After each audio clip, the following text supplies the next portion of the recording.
मेरे प्यारे देशवासियों, नमस्कार। मन की बात की शुरुआत में आज मैं आप सबके साथ एक खुशखबरी साझा करना चाहता हूं। हर भारतीय को यह जानकर गर्व होगा कि देवी अन्नपूर्णा की एक बहुत पुरानी प्रतिमा कनाडा से वापस भारत आ रही है।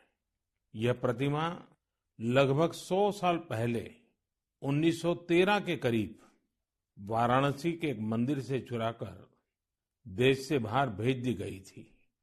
मैं कनाडा की सरकार और इस पुण्य कार्य को संभव बनाने वाले सभी लोगों का इस सहृदयता के लिए आभार प्रकट करता हूं। माता अन्नपूर्णा का काशी से बहुत ही विशेष संबंध है। अब उनकी प्रतिमा का वापस आना हम सभी के लिए सुखद है। माता अन्नपूर्णा की प्रतिमा की तरह ही हमारी विरासत की अनेक अनमोल धरोहरें अंतर्राष्ट्रीय गिरोहों का शिकार होती रही है। ये गिरोह अंतर्राष्ट्रीय बाजार में इन्हें बहुत ऊंची कीमत पर बेचते हैं। अब इन पर सख्ती तो लगाई ही जा रही है। इनकी वापसी के लिए भारत ने अपने प्रयास भी बढ़ाए हैं। ऐसी कोशिशों की वजह से बीते कुछ वर्षों में भारत कई प्रतिमाओं और कलाकृतियों को वापस लाने में सफल रहा है। माता अन्नपूर्णा की प्रतिमा की वापसी के साथ एक संयोग ये भी जुड़ा है कि कुछ दिन पूर्व ही वर्ल्ड हेरिटेज वीक मनाया गया है। वर्ल्ड हेरिटेज वीक संस्कृति प्रेमियों के लिए पुराने समय में वापस जाने, उनके इतिहास के अहम पड़ावों को पता लगाने का एक शानदार अवसर प्रदान करता है।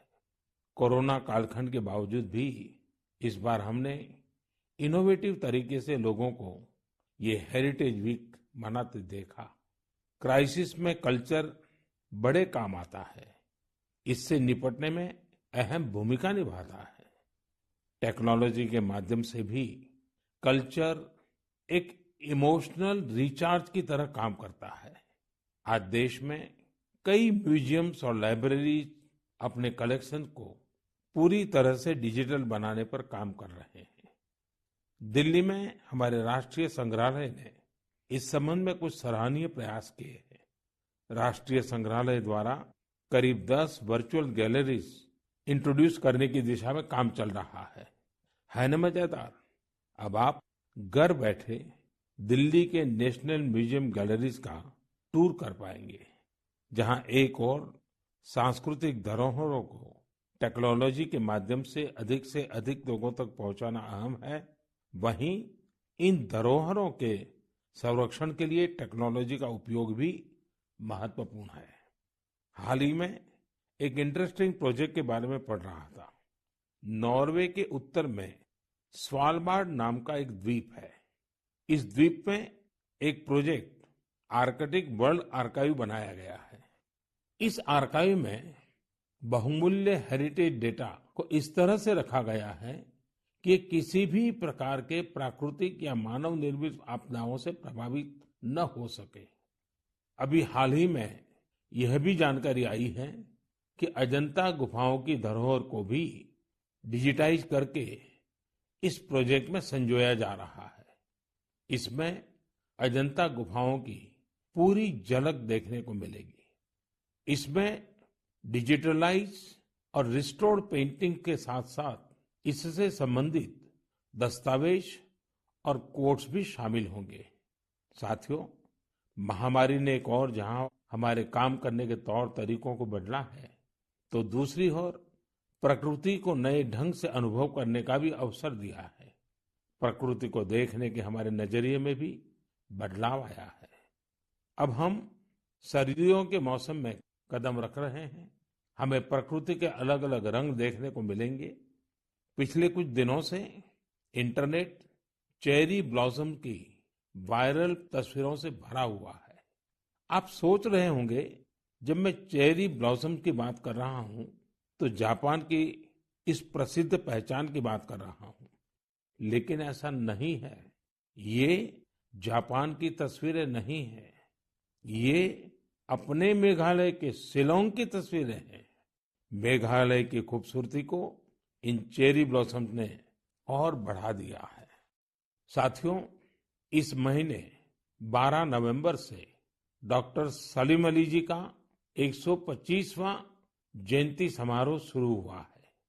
डॉक्टर सलीम ने पक्षियों की दुनिया में बर्ड वॉचिंग को लेकर उल्लेखनीय कार्य किया है। दुनिया के बर्ड वॉचर्स को भारत के प्रति आकर्षित भी किया है। मैं हमेशा से बर्ड वॉचिंग के शौकीन लोगों का प्रशंसक रहा हूं। बहुत धैर्य के साथ वो घंटों तक, सुबह से शाम तक बर्ड वॉचिंग कर सकते हैं, प्रकृति के अनूठे नजारों का लुत्फ उठा सकते हैं और अपने ज्ञान को हम लोगों तक भी पहुंचाते रहते हैं। भारत में भी बहुत सी बर्ड वॉचिंग सोसाइटी सक्रिय है। आप भी जरूर इस विषय के साथ जुड़िए। मेरी भागदौड़ की जिंदगी में मुझे भी पिछले दिनों केवड़िया में पक्षियों के साथ समय बिताने का बहुत ही यादगार अवसर मिला। पक्षियों के साथ बिताया हुआ समय आपको प्रकृति से भी जोड़ेगा और पर्यावरण के लिए भी प्रेरणा देगा। मेरे प्यारे देशवासियों, भारत की संस्कृति और शास्त्र हमेशा से ही पूरी दुनिया के लिए आकर्षण के केंद्र रहे हैं। कई लोग तो इनकी खोज में भारत आए और हमेशा के लिए यहीं के होकर रह गए, तो कई लोग वापस अपने देश जाकर इस संस्कृति के संवाहक बन गए। मुझे जोनास मसेट्टी के काम के बारे में जानने का मौका मिला, जिन्हें विश्वनाथ के नाम से भी जाना जाता है। जोनास ब्राजील में लोगों को वेदांत और गीता सिखाते हैं। वे विश्व विद्या नाम की एक संस्था चलाते हैं, जो रियो डी जेनेरो से घंटे भर की दूरी पर पेट्रोपोलिस के पहाड़ों में स्थित है। जोनास ने मैकेनिकल इंजीनियरिंग की पढ़ाई करने के बाद स्टॉक मार्केट में अपनी कंपनी में काम किया। बाद में उनका रुझान भारतीय संस्कृति और खासकर वेदांत की तरफ हो गया। स्टॉक से लेकर के स्पिरिचुअलिटी तक वास्तव में उनकी एक लंबी यात्रा है। जोनास ने भारत में वेदांत दर्शन का अध्ययन किया और 4 साल तक वे कोयम्बतूर के आर्ष विद्या गुरुकुलम में रहे। जोनास में एक और खासियत है, वह अपने मैसेज को आगे पहुंचाने के लिए टेक्नोलॉजी का प्रयोग कर रहे हैं। वह नियमित रूप से ऑनलाइन प्रोग्राम्स करते हैं। वे प्रतिदिन पॉडकास्ट करते हैं। पिछले 7 वर्षों में जोनास ने वेदांत पर अपने फ्री ओपन कोर्सेज के माध्यम से 1.5 लाख से अधिक स्टूडेंट्स को पढ़ाया है। जोनास न केवल एक बड़ा काम कर रहे हैं, बल्कि उसे एक ऐसी भाषा में कर रहे हैं जिसे समझने वालों की संख्या भी बहुत अधिक है। लोगों में इसको लेकर काफी रुचि है कि कोरोना और क्वारंटाइन के इस समय में वेदांत कैसे मदद कर सकता है। मन की बात के माध्यम से मैं जोनास को उनके प्रयासों के लिए बधाई देता हूं और उनके भविष्य के प्रयासों के लिए शुभकामनाएं देता हूं। साथियों, इसी तरह अभी एक खबर पर आपका ध्यान जरूर गया होगा। न्यूजीलैंड में वहां के नवनिर्वाचित एमपी डॉक्टर गौरव शर्मा ने विश्व की प्राचीन भाषाओं में से एक संस्कृत भाषा में शपथ ली है। एक भारतीय के तौर पर भारतीय संस्कृति का ये प्रसार हम सबको गर्व से भर देता है। मन की बात के माध्यम से मैं गौरव शर्मा जी को शुभकामनाएं देता हूं। हम सभी की कामना है कि वो न्यूजीलैंड के लोगों की सेवा में नई उपलब्धियां प्राप्त करें। मेरे प्यारे देशवासियों, कल 30 नवंबर को हम श्री गुरु नानक देव जी का 551वां प्रकाश पर्व मनाएंगे। पूरी दुनिया में गुरु नानक देव जी का प्रभाव स्पष्ट रूप से दिखाई देता है।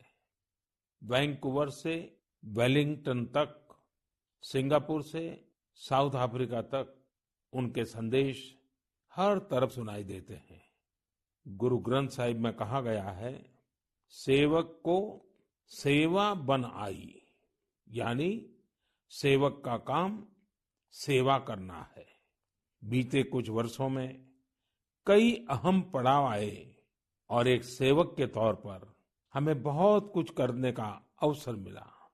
गुरु साहिब ने हमसे सेवा ली। गुरु नानक देव जी का ही 550वां प्रकाश पर्व, श्री गुरु गोविंद सिंह जी का 350वां प्रकाश पर्व, अगले वर्ष श्री गुरु तेग बहादुर जी का 400वां प्रकाश पर्व भी है। मुझे महसूस होता है कि गुरु साहब की मुझ पर विशेष कृपा रही, जो उन्होंने मुझे हमेशा अपने कार्यों में बहुत करीब से जोड़ा है। साथियों, क्या आप जानते हैं कि कच्छ में एक गुरुद्वारा है, लखपत गुरुद्वारा साहब। श्री गुरु नानक जी अपनी उदासी के दौरान लखपत गुरुद्वारा साहिब में रुके थे। 2001 के भूकंप से इस गुरुद्वारे को भी नुकसान पहुंचा था। यह गुरु साहिब की कृपा ही थी कि मैं इसका जीर्णोद्धार सुनिश्चित कर पाया। न केवल गुरुद्वारा की मरम्मत की गई, बल्कि उसके गौरव और भव्यता को भी फिर से स्थापित किया गया। हम सबको गुरु साहिब का भरपूर आशीर्वाद भी मिला। लखपत गुरुद्वारा के संरक्षण के प्रयासों को 2004 में UNESCO Asia Pacific heritage award में अवार्ड ऑफ डिस्टिंक्शन दिया गया। अवार्ड देने वाली जूरी ने यह पाया कि मरम्मत के दौरान शिल्प से जुड़ी बारीकियों का विशेष ध्यान रखा गया। जूरी ने यह भी नोट किया कि गुरुद्वारा के पुनर्निर्माण कार्य में सिख समुदाय की न केवल सक्रिय भागीदारी रही, बल्कि उनके ही मार्गदर्शन में ये काम हुआ। लखपत गुरुद्वारा जाने का सौभाग्य मुझे तब भी मिला था जब मैं मुख्यमंत्री भी नहीं था। मुझे वहां जाकर असीम ऊर्जा मिलती थी। इस गुरुद्वारे में जाकर हर कोई खुद को धन्य महसूस करता है। मैं इस बात के लिए बहुत कृतज्ञ हूं कि गुरु साहब ने मुझसे निरंतर सेवा ली है। पिछले वर्ष नवंबर में ही करतारपुर साहिब कॉरिडोर का खुलना बहुत ही ऐतिहासिक रहा। इस बात को मैं जीवन भर अपने हृदय में संजोकर रखूंगा। ये हम सभी का सौभाग्य है कि हमें श्री दरबार साहिब की सेवा करने का एक और अवसर मिला। विदेश में रहने वाले हमारे सिख भाई बहनों के लिए अब दरबार साहिब की सेवा के लिए राशि भेजना और आसान हो गया है। इस कदम से विश्व भर की संगत दरबार साहिब के और करीब आ गई है। साथियों, ये गुरु नानक देव जी ही थे जिन्होंने लंगर की परंपरा शुरू की थी, और आज हमने देखा कि दुनिया भर में सिख समुदाय ने किस प्रकार कोरोना के इस समय में लोगों को खाना खिलाने की अपनी परंपरा को जारी रखा है। मानवता की सेवा की ये परंपरा हम सभी के लिए निरंतर प्रेरणा का काम करती है। मेरी कामना है हम सभी सेवक की तरह काम करते रहें। गुरु साहिब मुझसे और देशवासियों से इसी प्रकार सेवा लेते रहें। एक बार फिर गुरु नानक जयंती पर मेरी बहुत बहुत शुभकामनाएं। मेरे प्यारे देशवासियों, पिछले दिनों मुझे देश भर की कई यूनिवर्सिटीज के स्टूडेंट के साथ संवाद का, उनकी एजुकेशन जर्नी के महत्वपूर्ण इवेंट्स में शामिल होने का अवसर प्राप्त हुआ है। टेक्नोलॉजी के जरिए मैं आईआईटी गुवाहाटी, आईआईटी दिल्ली, गांधीनगर की दीनदयाल पेट्रोलियम यूनिवर्सिटी, दिल्ली की जेएनयू, मैसूर यूनिवर्सिटी और लखनऊ यूनिवर्सिटी के विद्यार्थियों से कनेक्ट हो पाया।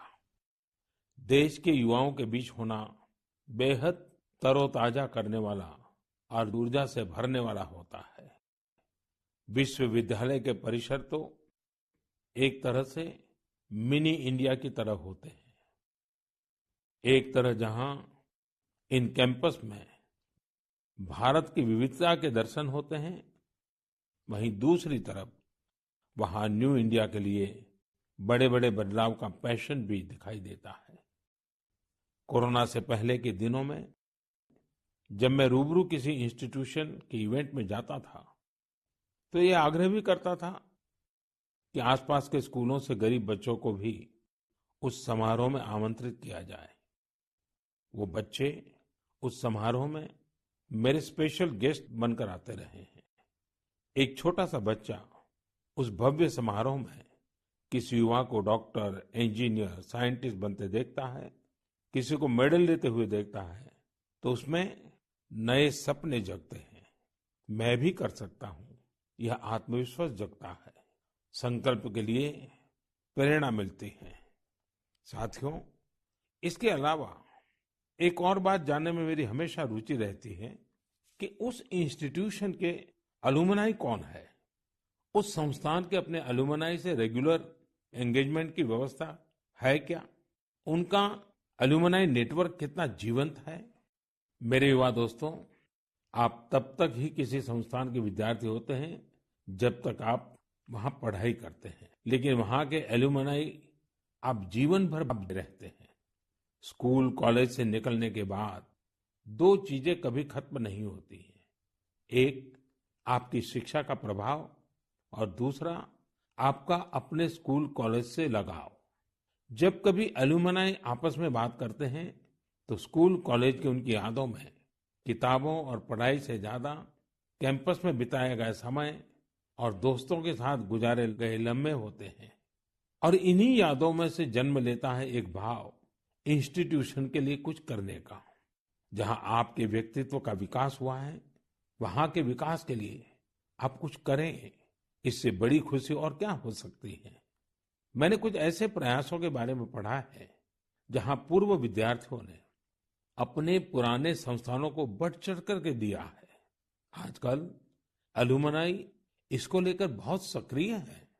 आईआईटियंस ने अपने संस्थानों को conference centres, management centres, incubation centres जैसी कई अलग अलग व्यवस्थाएं खुद बनाकर दी हैं। ये सारे प्रयास वर्तमान विद्यार्थियों के लर्निंग एक्सपीरियंस को इम्प्रूव करते हैं। आईआईटी दिल्ली ने एक एंडाउमेंट फंड की शुरुआत की है, जो कि एक शानदार आइडिया है। विश्व की जानी मानी यूनिवर्सिटी में इस प्रकार के एंडाउमेंट्स बनाने का कल्चर रहा है, जो स्टूडेंट्स की मदद करता है। मुझे लगता है कि भारत के विश्वविद्यालय भी इस कल्चर को इंस्टीट्यूशनलाइज करने में सक्षम है। जब कुछ लौटाने की बात आती है तो कुछ भी बड़ा या छोटा नहीं होता है। छोटे से छोटी मदद भी मायने रखती है। हर प्रयास महत्वपूर्ण होता है। अक्सर पूर्व विद्यार्थी अपने संस्थानों के टेक्नोलॉजी अपग्रेडेशन में, बिल्डिंग के निर्माण में, अवार्ड्स और स्कॉलरशिप शुरू करने में, स्किल डेवलपमेंट के प्रोग्राम शुरू करने में बहुत महत्वपूर्ण भूमिका निभाते हैं। कुछ स्कूलों की ओल्ड स्टूडेंट एसोसिएशन ने मेंटरशिप प्रोग्राम शुरू किए हैं। इसमें वे अलग अलग बैच के विद्यार्थियों को गाइड करते हैं, साथ ही एजुकेशन प्रोस्पेक्ट पर चर्चा करते हैं। कई स्कूलों में, खासतौर से बोर्डिंग स्कूलों की एल्यूमनाई एसोसिएशन बहुत स्ट्रांग है, जो स्पोर्ट्स टूर्नामेंट और कम्युनिटी सर्विस जैसी गतिविधियों का आयोजन करते रहते हैं। मैं पूर्व विद्यार्थियों से आग्रह करना चाहूंगा कि उन्होंने जिन संस्था में पढ़ाई की है, वहां से अपनी बॉन्डिंग को और अधिक मजबूत करते रहें। चाहे वह स्कूल हो, कॉलेज हो या यूनिवर्सिटी। मेरा संस्थानों से भी आग्रह है कि एल्यूमनाई एंगेजमेंट के नए और इनोवेटिव तरीकों पर काम करें, क्रिएटिव प्लेटफॉर्म्स डेवलप करें, ताकि एल्यूमनाई की सक्रिय भागीदारी हो सके। बड़े कॉलेज और यूनिवर्सिटीज नहीं, हमारे गांवों के स्कूल्स का भी strong, vibrant, active alumni network हो। मेरे प्यारे देशवासियों, 5 दिसंबर को श्री अरबिंदो की पुण्यतिथि है। श्री अरबिंदो को हम जितना पढ़ते हैं, उतनी ही गहराई हमें मिलती जाती है। मेरे युवा साथी श्री अरबिंदो को जितना जानेंगे, उतना ही अपने आप को जानेंगे, खुद को समृद्ध करेंगे। जीवन की जिस भाव अवस्था में आप हैं, जिन संकल्पों को सिद्ध करने के लिए आप प्रयासरत हैं, उनके बीच आप हमेशा से ही श्री अरबिंदो को एक नई प्रेरणा देते पाएंगे, एक नया रास्ता दिखाते हुए पाएंगे। जैसे आज जब हम लोकल के लिए वोकल इस अभियान के साथ आगे बढ़ रहे हैं, तो श्री अरबिंदो का स्वदेशी का दर्शन हमें राह दिखाता है। बांग्ला में एक बड़ी ही प्रभावी कविता है, छोईशुतो पॉयमोंतो आसे तुंग होते, दिसलाई काठी ताऊ आसे पोते, प्रोदीप्ति जालिते खेते छूते जेते, किछुते लोग नॉय शादीन। यानी हमारे यहाँ सुई और दिया सलाई तक विलायती जहाज से आते हैं। खाने पीने सोने किसी भी बात में लोग स्वतंत्र नहीं है। वो कहते भी थे, स्वदेशी का अर्थ है कि हम अपने भारतीय कामगारों कारीगरों की बनाई हुई चीजों को प्राथमिकता दें। ऐसा भी नहीं कि श्री अरबिंदो ने विदेशों से कुछ सीखने का भी कभी विरोध किया हो। जहां जो नया है वहां से हम सीखें। जो हमारे देश में अच्छा हो सकता है उसका हम सहयोग और प्रोत्साहन करें। यही तो आत्मनिर्भर भारत अभियान में वोकल फॉर लोकल मंत्र की भी भावना है। खासकर स्वदेशी अपनाने को लेकर उन्होंने जो कुछ कहा वो आज हर देशवासी को पढ़ना चाहिए। साथियों, इसी तरह शिक्षा को लेकर भी श्री अरबिंदो के विचार बहुत स्पष्ट थे। वो शिक्षा को केवल किताबी ज्ञान, डिग्री और नौकरी तक की सीमित नहीं मानते थे। श्री अरबिंदो कहते थे, हमारी राष्ट्रीय शिक्षा हमारी युवा पीढ़ी के दिल और दिमाग की ट्रेनिंग होनी चाहिए। यानी मस्तिष्क का वैज्ञानिक विकास हो और दिल में भारतीय भावनाएं भी हो। तभी एक युवा देश का और बेहतर नागरिक बन पाता है। श्री अरबिंदो ने राष्ट्रीय शिक्षा को लेकर जो बात तब कही थी, जो अपेक्षा की थी, आज देश उसे नई राष्ट्रीय शिक्षा नीति के जरिए पूरा कर रहा है। मेरे प्यारे देशवासियों, भारत में खेती और उससे जुड़ी चीजों के साथ नए आयाम जुड़ रहे हैं। बीते दिनों हुए कृषि सुधारों ने किसानों के लिए नई संभावनाओं के द्वार भी खोले हैं। बरसों से किसानों की जो मांग थी, जिन मांगों को पूरा करने के लिए किसी न किसी समय में हर राजनीतिक दल ने उनसे वायदा किया था, वो मांगे पूरी हुई है। काफी विचार विमर्श के बाद भारत की संसद ने कृषि सुधारों को कानूनी स्वरूप दिया। इन सुधारों से न सिर्फ किसानों के अनेक बंधन समाप्त हुए हैं, बल्कि उन्हें नए अधिकार भी मिले हैं, नए अवसर भी मिले हैं।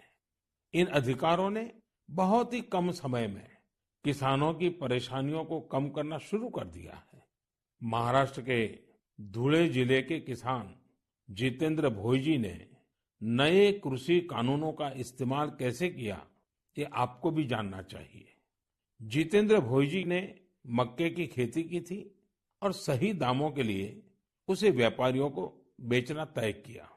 फसल की कुल कीमत तय हुई करीब 3,32,000 रुपये। जितेंद्र भोई को 25,000 रुपये एडवांस भी मिल गए थे। तय ये हुआ था कि बाकी का पैसा उन्हें 15 दिन में चुका दिया जाएगा। लेकिन बाद में परिस्थितियां ऐसी बनी कि उन्हें बाकी का पेमेंट नहीं मिला। किसान से फसल खरीद लो, महीनों महीनों पेमेंट न करो। संभवतः मक्का खरीदने वाले बरसों से चली आ रही उसी परंपरा को निभा रहे थे। इसी तरह 4 महीने तक जितेंद्र जी का पेमेंट नहीं हुआ। इस स्थिति में उनकी मदद की सितंबर में जो पास हुए हैं, जो नए कृषि कानून बने हैं, वो उनके काम आए। इस कानून में ये तय किया गया है कि फसल खरीदने के 3 दिन में ही किसान को पूरा पेमेंट करना पड़ता है और अगर पेमेंट नहीं होता है तो किसान शिकायत दर्ज कर सकता है। कानून में एक और बहुत बड़ी बात है। इस कानून में ये प्रावधान किया गया है कि क्षेत्र के एसडीएम को 1 महीने के भीतर ही किसान की शिकायत का निपटारा करना होगा। अब जब ऐसे कानून की ताकत हमारे किसान भाई के पास थी तो उनकी समस्या का समाधान तो होना ही था। उन्होंने शिकायत की और चंद ही दिन में उनका बकाया चुका दिया गया। यानी कि कानून की सही और पूरी जानकारी ही जितेंद्र जी की ताकत बनी। क्षेत्र कोई भी हो, हर तरह के भ्रम और अफवाहों से दूर सही जानकारी हर व्यक्ति के लिए बहुत बड़ा संबल होती है।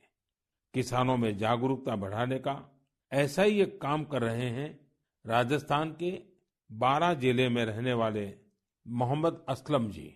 ये किसान उत्पादक संघ के सीईओ भी हैं। जी हाँ, आपने सही सुना, किसान उत्पादक संघ के सीईओ। उम्मीद है बड़ी बड़ी कंपनियों के सीईओज को ये सुनकर अच्छा लगेगा कि अब देश के दूर दराज वाले इलाकों में काम कर रहे किसान संगठनों में भी सीईओज होने लगे हैं। तो साथियों, मोहम्मद असलम जी ने अपने क्षेत्र के अनेकों किसानों को मिलाकर एक व्हाट्सएप ग्रुप बना लिया है। इस ग्रुप पर वो हर रोज आसपास की मंडियों में क्या भाव चल रहा है, इसकी जानकारी किसानों को देते हैं। खुद उनका एफपीओ भी किसानों से फसल खरीदता है। इसलिए उनके इस प्रयास से किसानों को निर्णय लेने में मदद मिलती है। साथियों, जागरूकता है तो जीवंतता है। अपनी जागरूकता से हजारों लोगों का जीवन प्रभावित करने वाले एक कृषि उद्यमी श्री वीरेंद्र यादव जी हैं। वीरेंद्र यादव जी कभी ऑस्ट्रेलिया में रहा करते थे। 2 साल पहले ही वो भारत आए और अब हरियाणा के कैथल में रहते हैं। दूसरे लोगों की तरह ही खेती में पराली उनके सामने भी एक बड़ी समस्या थी। इसके सॉल्यूशन के लिए बहुत व्यापक स्तर पर काम हो रहा है। लेकिन आज मन की बात में मैं वीरेंद्र जी को विशेष तौर पर जिक्र इसलिए कर रहा हूं क्योंकि उनके प्रयास अलग है, एक नई दिशा दिखाते हैं। पराली का समाधान करने के लिए वीरेंद्र जी ने पुआल की गांठ बनाने वाली स्ट्रॉ बेलर मशीन खरीदी। इसके लिए उन्हें कृषि विभाग से आर्थिक मदद भी मिली। इस मशीन से उन्होंने पराली के गट्ठे बनाना शुरू कर दिया। गट्ठे बनाने के बाद उन्होंने पराली को एग्रो एनर्जी प्लांट और पेपर मिल को बेच दिया। आप जानकर हैरान रह जाएंगे कि वीरेंद्र जी ने पराली से सिर्फ 2 साल में 1.5 करोड़ रुपए से ज्यादा का व्यापार किया है और उसमें भी लगभग 50 लाख रुपए मुनाफा कमाया है। इसका फायदा उन किसानों को भी हो रहा है जिनके खेतों से वीरेंद्र जी पराली उठाते हैं। हमने कचरे से कंचन की बात तो बहुत सुनी है, लेकिन पराली का निपटारा करके पैसा और पुण्य कमाने का यह अनोखा उदाहरण है। मेरा नौजवानों, विशेषकर कृषि की पढ़ाई कर रहे लाखों विद्यार्थियों से आग्रह है कि वो अपने आसपास के गांवों में जाकर किसानों को आधुनिक कृषि के बारे में, हाल में हुए कृषि सुधारों के बारे में जागरूक करें। ऐसा करके आप देश में हो रहे बड़े बदलाव के सहभागी बनेंगे। मेरे प्यारे देशवासियों, मन की बात में हम अलग अलग भांति भांति के अनेक विषयों पर बात करते हैं, लेकिन एक ऐसी बात को भी 1 साल हो रहा है जिसको हम कभी खुशी से याद नहीं करना चाहेंगे। करीब करीब 1 साल हो रहे हैं जब दुनिया को कोरोना के पहले केस के बारे में पता चला था। तब से लेकर अब तक पूरे विश्व ने अनेक उतार चढ़ाव देखे हैं। लॉकडाउन के दौर से बाहर निकलकर अब वैक्सीन पर चर्चा होने लगी है, लेकिन कोरोना को लेकर किसी भी तरह की लापरवाही अब भी बहुत घातक है। हमें कोरोना के खिलाफ अपनी लड़ाई को मजबूती से जारी रखना है। साथियों, कुछ दिनों बाद ही 6 दिसंबर को बाबा साहब आम्बेडकर की पुण्यतिथि भी है। ये दिन बाबा साहब को श्रद्धांजलि देने के साथ ही देश के प्रति अपने संकल्पों, संविधान ने एक नागरिक के तौर पर अपने कर्तव्यों को निभाने की जो सीख हमें दी है, उसे दोहराने का है। देश के बड़े हिस्से में सर्दी का मौसम भी जोर पकड़ रहा है। अनेक जगहों पर बर्फबारी हो रही है। इस मौसम में हमें परिवार के बच्चों और बुजुर्गों का, बीमार लोगों का विशेष ध्यान रखना है। खुद भी सावधानी बरतनी है। मुझे खुशी होती है जब मैं ये देखता हूँ कि लोग अपने आसपास के जरूरतमंदों की भी चिंता करते हैं, गर्म कपड़े देकर उनकी मदद करते हैं, बेसहारा जानवरों के लिए भी सर्दियां बहुत मुश्किल लेकर आती हैं, उनकी मदद के लिए भी बहुत लोग आगे आते हैं। हमारी युवा पीढ़ी इस तरह के कार्यों में बहुत बढ़ चढ़कर सक्रिय होती है। साथियों, अगली बार जब हम मन की बात में मिलेंगे तो 2020 का ये वर्ष समाप्ति की ओर होगा। नई उम्मीदें, नए विश्वास के साथ हम आगे बढ़ेंगे। आप जो भी सुझाव हो, आइडियाज हो, उन्हें मुझ तक जरूर साझा करते रहिए। आप सभी को बहुत बहुत शुभकामनाएं। आप सब स्वस्थ रहें, देश के लिए सक्रिय रहें। बहुत बहुत धन्यवाद।